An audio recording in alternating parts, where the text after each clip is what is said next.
بسم اللہ الرحمن الرحیم الحمد للہ رب العالمین والصلاة والسلام علی سید المرسلین اما بعد فاعوذ باللہ من الشیطان الرجیم بسم اللہ الرحمن الرحیم اذ یبایعونک تحت الشجرہ صدق اللہ مولانا العظیم وبلغنا رسولہ النبی الامین المکین الکریم ونحن على ذلك لمن الشاهدين والشاكرين والحامدين والحمد لله رب العالمين۔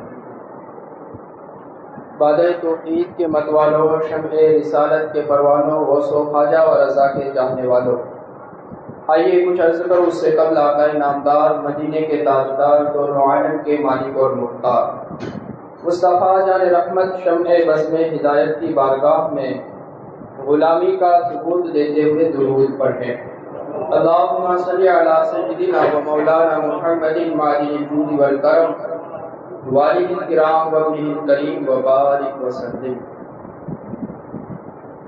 حضرات محترم، گزشتہ 2 جمعہ سے ہم بات کر رہے ہیں تصوف، طریقت اور شریعت کے بارے میں۔ یہ بات یوں آپ دیکھیں تو عوام کے لیے چرچا کا وشے نہیں ہے، لیکن بعد میں تھوڑا اور گہرائی سے سوچیں تو اس میں عوام کو سوچنے کی زیادہ ضرورت ہے، اور وہ اس اعتبار سے کہ عوام اہل سنت بالخصوص ان کے ہمارے اپنے معاملات یہ ہیں کہ ہم کسی نہ کسی کے ہاتھ میں ہاتھ دیتے ہیں، بیعت کرتے ہیں، کسی کو اپنا پیر بناتے ہیں، اور یہ سب سے پہلا فائدہ میرا اور آپ کا یہ ہوتا ہے کہ ہم ان کے ذریعہ فیوز و برکات حاصل کرتے ہیں۔ طریقت کے اندر جو انسان آگے بڑھ رہا ہو ہم اسے قبول کر لیتے ہیں، اور اس طرح ہم خدا کے مقبول بندے بن جاتے ہیں۔ ان سے ہمارا تعلق جڑنے کے بعد ہمیں فیض حاصل ہوتے ہیں، فیض ملنا شروع ہوتے ہیں اور ہمیں فائدہ مل جاتا ہے۔ اس طرح ہماری ایک آگے کی شروعات ہوا کرتی ہے۔ یہ ہمارا سب سے بڑا اور سب سے اہم فائدہ ہوا کرتا ہے۔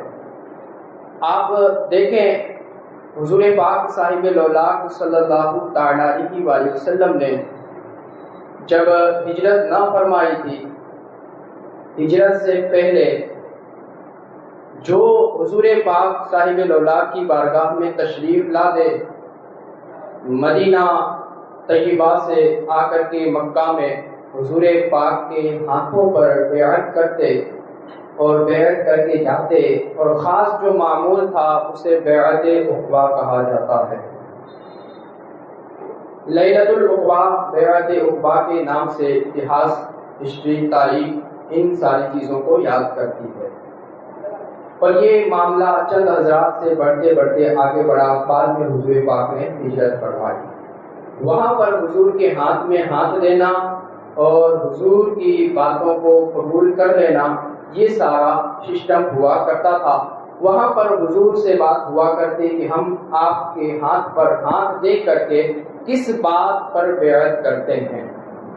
حضور پاک سے کہا جاتا آپ ہم سے کوئی عہد لے لے، وعدہ لے لے، اور اس پر ہم بیعت کر لیتے ہیں۔ حضرت عبداللہ ابن رواحہ رضی اللہ تعالی عنہ، صحابی رسول حضرت عبداللہ ابن رواحہ، امام راضی نے تفسیر کبیر کے اندر لکھا ہے کہ حضرت عبداللہ ابن رواحہ جب تشریف لائے اور آپ نے بیعت فرمائی تو اس وقت حضور پاک صاحب لولاک سے حضرت عبداللہ ابن رواحہ کہتے ہیں، یا رسول اللہ آپ کس چیز پر ہم سے بیعت لیتے ہیں؟ یا یوں کہ آپ اللہ کے لیے اور آپ اپنے لیے ہم سے بیعت لے لیں۔ تو حضور پاک نے کہا کہ اللہ کے لیے بیعت یہ ہے کہ تم اللہ کے سوا کسی اور کو شریک نہ کرنا اور بندگی سے اسی کی کرنا۔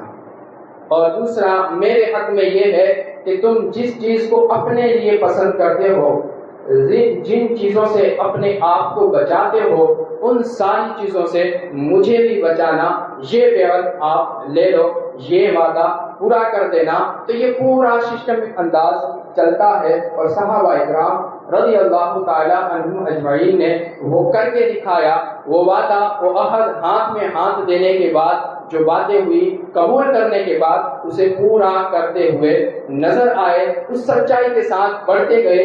پھر یہ رواج آگے بڑھتا ہے، پھر یہ سسٹم آگے بڑھتا ہے، چلتا رہتا ہے، چلتا جاتا ہے، اور یہ بیعت کا رواج بنتا چلا جاتا ہے۔ جگہ جگہ پر جہاں جہاں ضرورت پڑی، اس طرح اسلام میں بیعت کو رواج دیا گیا۔ اور اگر آپ کو یاد ہو، صلح حدیبیہ کے موقع پر جب حضرت عثمان ذو النورین، ہجری 7 کی بات ہے، جب حضرت عثمان ذو النورین کے موت کی خبر، شہادت کی خبر پھیلنے لگی، تب حضور پاک نے صحابہ اکرام کو جمع کیا تھا، آؤ بیعت کر لیں۔ اس کو قرآن نے بھی یاد کیا ہے، اذ یبایعونک تحت الشجرہ، جب وہ محبوب آپ کے ہاتھوں میں درخت کے نیچے بیعت فرما رہے تھے۔ یہ سارا سسٹم کا انداز چلتا ہے، اور پھر آگے آپ آ جائیں کربلا کی دھرتی کے اوپر، جب امام عالی مقام سید الشہداء حضرت امام عالی مقام کے لیے ایک چیلنج کھڑا ہو گیا کہ اب تخت پر وہ انسان ہے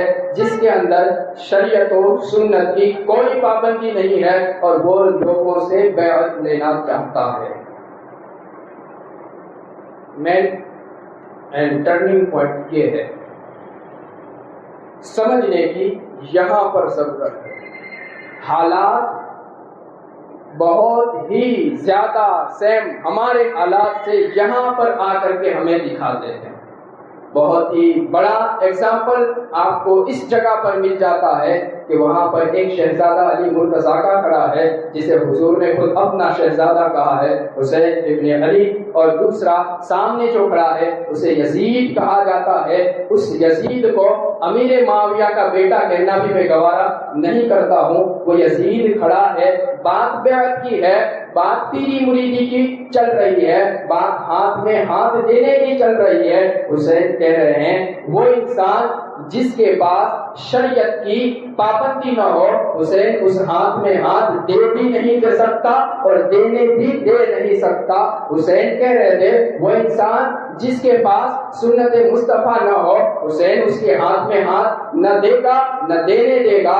حسین کہہ رہے تھے وہ انسان جو نمازوں کو چھوڑا کرتا ہو، حسین نہ ہاتھ دے گا نہ دینے دے گا۔ وہ انسان جو حرام کاریاں کھلے عام کرتا ہو، نہ حسین ہاتھ دے سکتا ہے نہ دینے دے سکتا ہے۔ وہ انسان جس کی محفل کے اندر عورتوں کو نچوایا جاتا ہو، وہ انسان، اس انسان کے ہاتھ میں حسین کی پاکیزہ آنکھیں ہوں، حسین کا صاف دل ہو، حسین جیسا پاکیزہ کردار والا زندہ ہو، تو ایسے عالم کے اندر نہ وہ ہاتھ اس کے ہاتھ میں دے سکتا ہے نہ دینے دے سکتا ہے۔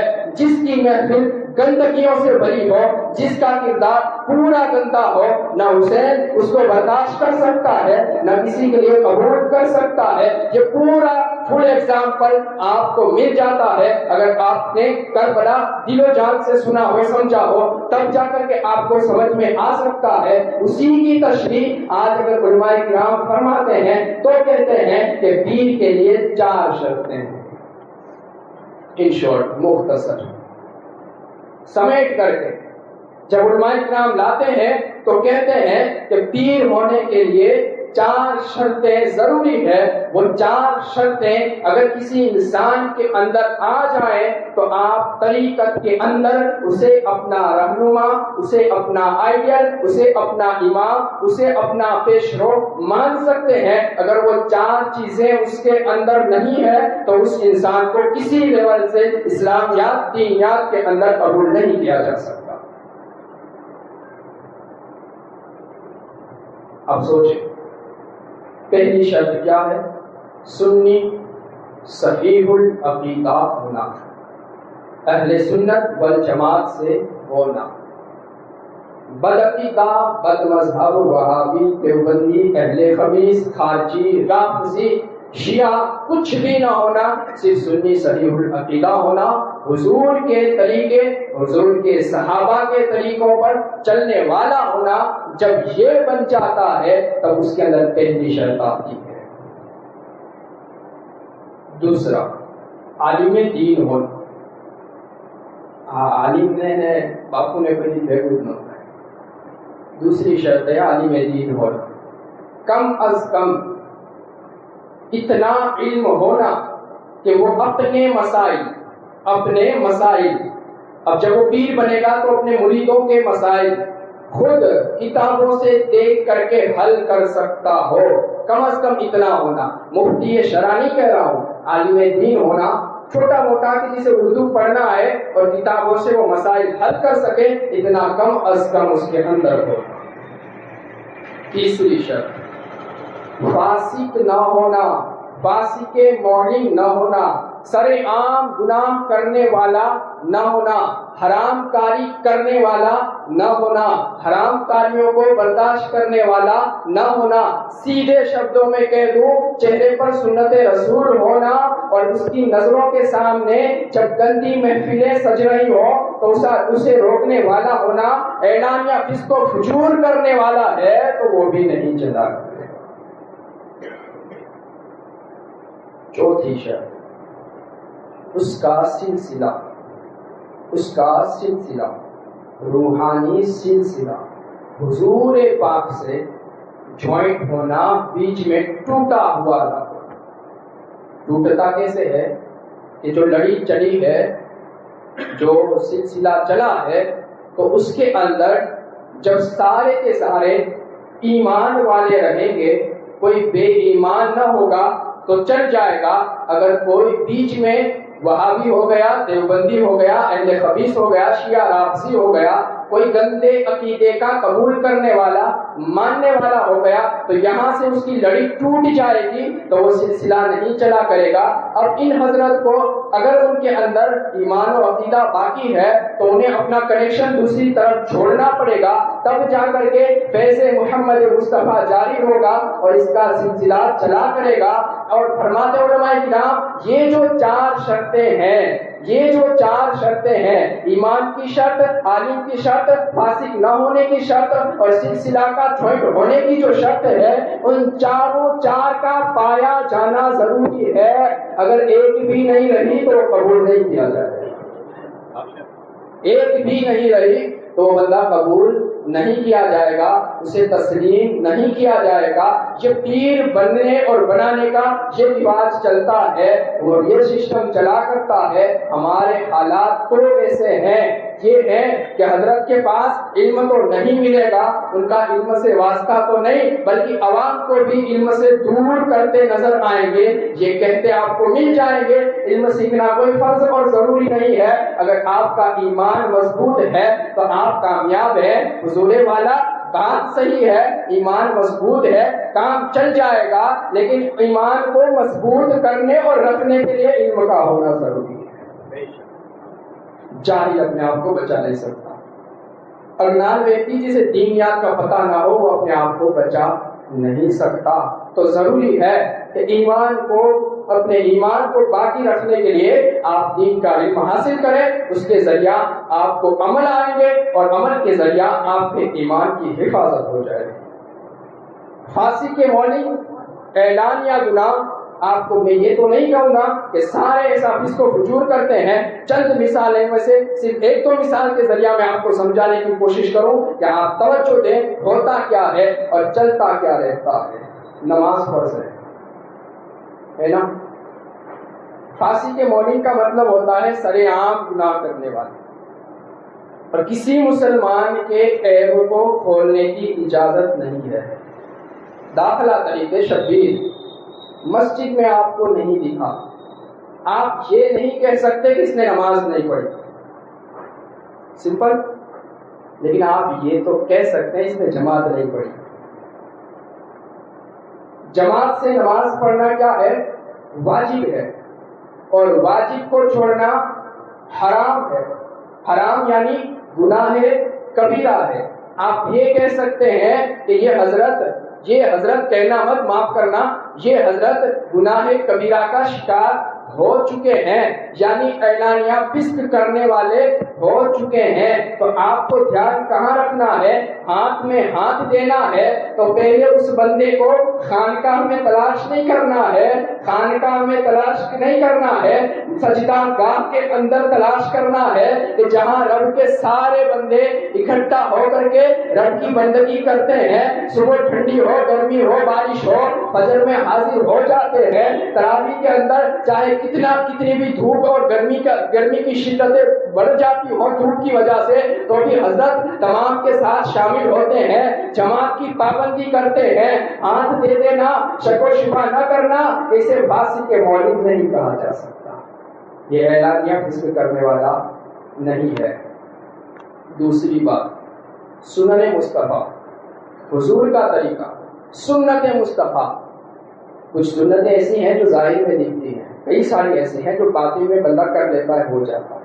سنت مصطفیٰ کے بارے میں یہ ہے کہ اگر آپ سنت مصطفیٰ سے محبت کر رہے ہیں، اسے ہلکا معمولی نہیں سمجھ رہے ہیں، اسے بہت ہی بڑی چیز سمجھتے ہیں، پر کسی وجہ سے آپ اس سنت مصطفیٰ سے دور ہو جا رہے ہیں، کوئی بات نہیں، آپ کو شریعت بہت بڑا مجرم نہیں مانتی، لیکن کچھ سنن ایسی ہیں، حضور کی کچھ سنتیں ایسی ہیں، حضور کے کچھ طریقے ایسے ہیں جن کا درجہ واجب کا بن جاتا ہے، واجب کا بن جاتا ہے۔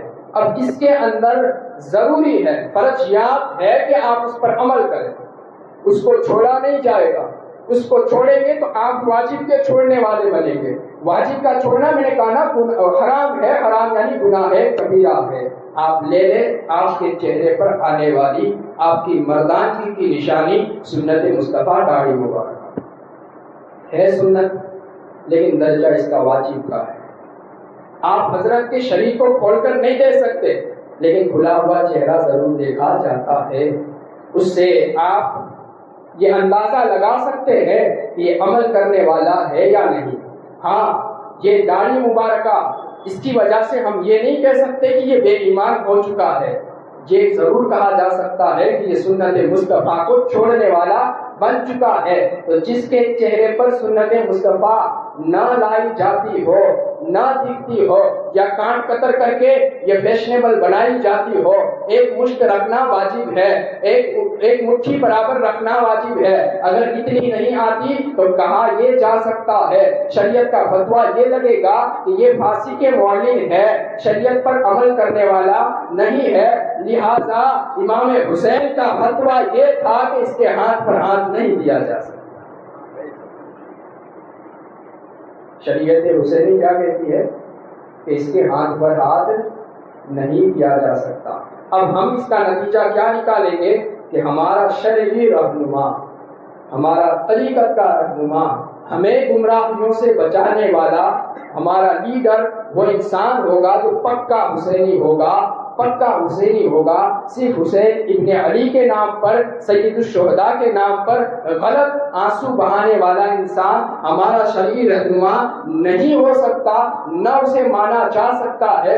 یہ طرز رہا ہے اور یہ طریقہ رہا ہے، اگر اس طریقے پر چلا جائے تو یقیناً آپ اسلام کی خوشبوئیں محسوس کر سکتے ہیں۔ دیکھیے حضرت بایزید بستامی رضی اللہ تعالیٰ عنہ، آپ کے شریف پر کپڑے ہماری طرح اتنے سارے بزرگان دین کے پاس مال دولت نہیں ہوا کرتے تھے جس طرح آج ہمارے ہیں، ہفتے کے الگ ہیں اور دن کے الگ ہیں، پرسنگ کے الگ ہیں، اس طرح ہمارا پورا سسٹم چلتا ہے۔ خیر کوئی حرج نہیں ہے، تکبر نہیں ہے تو آپ اور زیادہ رکھ لیں، خدا نے دی ہے نعمتیں تو پہنے کھائیں، کچھ حرج نہیں ہے۔ حضرت بایزید بستامی جو اپنے شریر پر آپ نے کپڑا پہنا تھا اس کو آپ نے خود دھلا، دھل کر کے مرید نے کہا حضرت سامنے درخت ہے، اس کی ٹہنی پر آپ کہیں تو سکھا دیں، کہا نہیں۔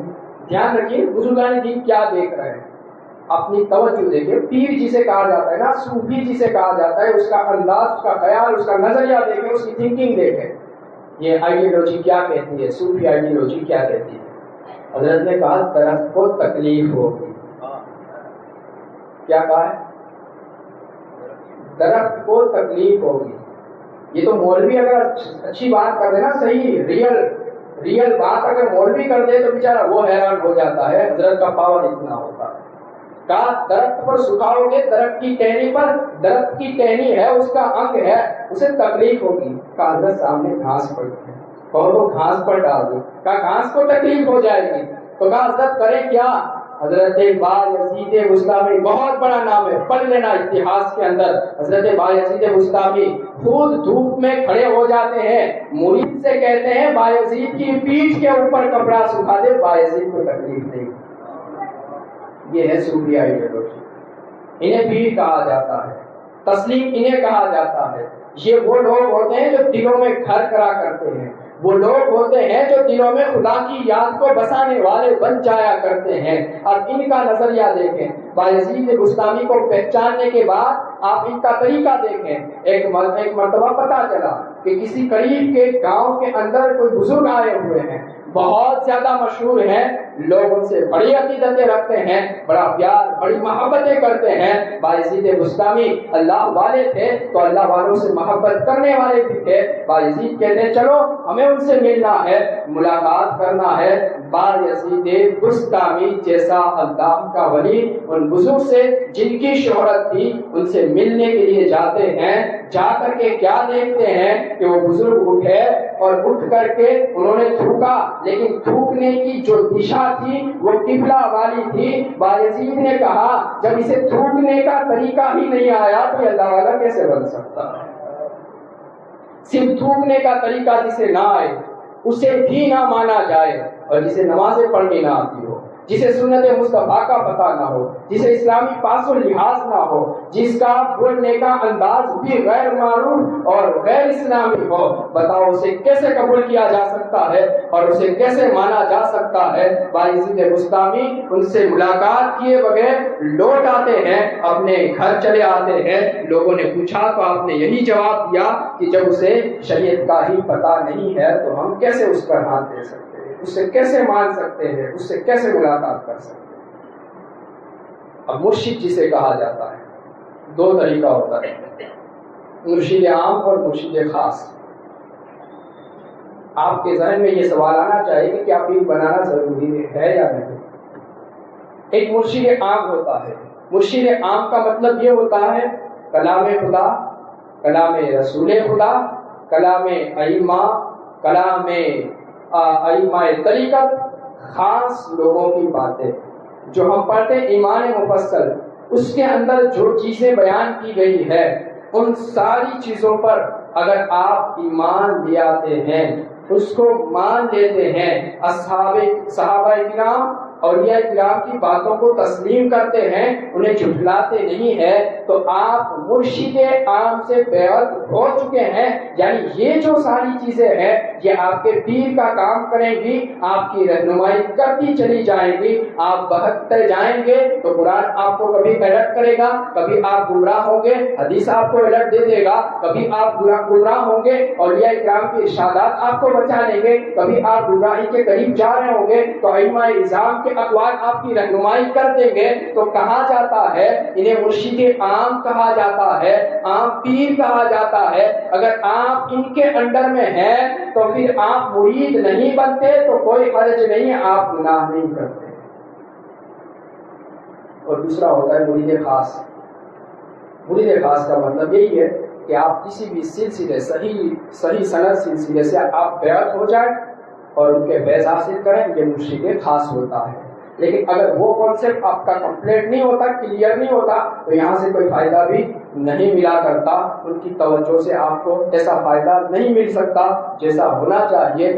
پہلا کانسیپٹ جسے مرشد عام کہا جاتا ہے وہ آپ کو کلیئر کرنا پڑے گا، اس کے بعد آپ کو مرشد خاص کے فیوز و برکات حاصل ہو سکتے ہیں۔ تو مرشد خاص کا ہونا بھی ضروری اس اعتبار سے ہو جاتا ہے کہ ان سے جڑنے کے بعد بندہ بزرگان دین کے فیوز و برکات حاصل کرنا شروع کرتا ہے۔ جب بزرگان دین کے فیوز و برکات ملتے ہیں، پھر صحابہ کرام کے فیوز فیوز و برکات ملتے ہیں، پھر نبی آخر الزمان نبی محمد مصطفیٰ کے فیوز و برکات ملتے ہیں، پھر اس طرح بندہ دھیرے دھیرے خدا تک رسائی حاصل کر لیتا ہے۔ تو یہ پورا کانسیپٹ یہاں پر کلیئر اس انداز سے ہوتا ہے کہ کسی بھی بے علم بے ایمان فاسق کو شریعت نے کبھی قبول نہیں کیا ہے۔ شریعت اور طریقت ایک ہی راہ ہے، ایک ہی چشمہ ہے، بس انداز دوسرا ہے، اور اس کو کوئی الگ کرے تو وہ پورا ڈاکو ہے، اس کے پیچھے کبھی جانے کی کوشش نہ کرنا، ورنہ آپ برباد حیران و پریشان ہو جائیں گے۔ وآخر دعوانا ان الحمد للہ رب العالمین۔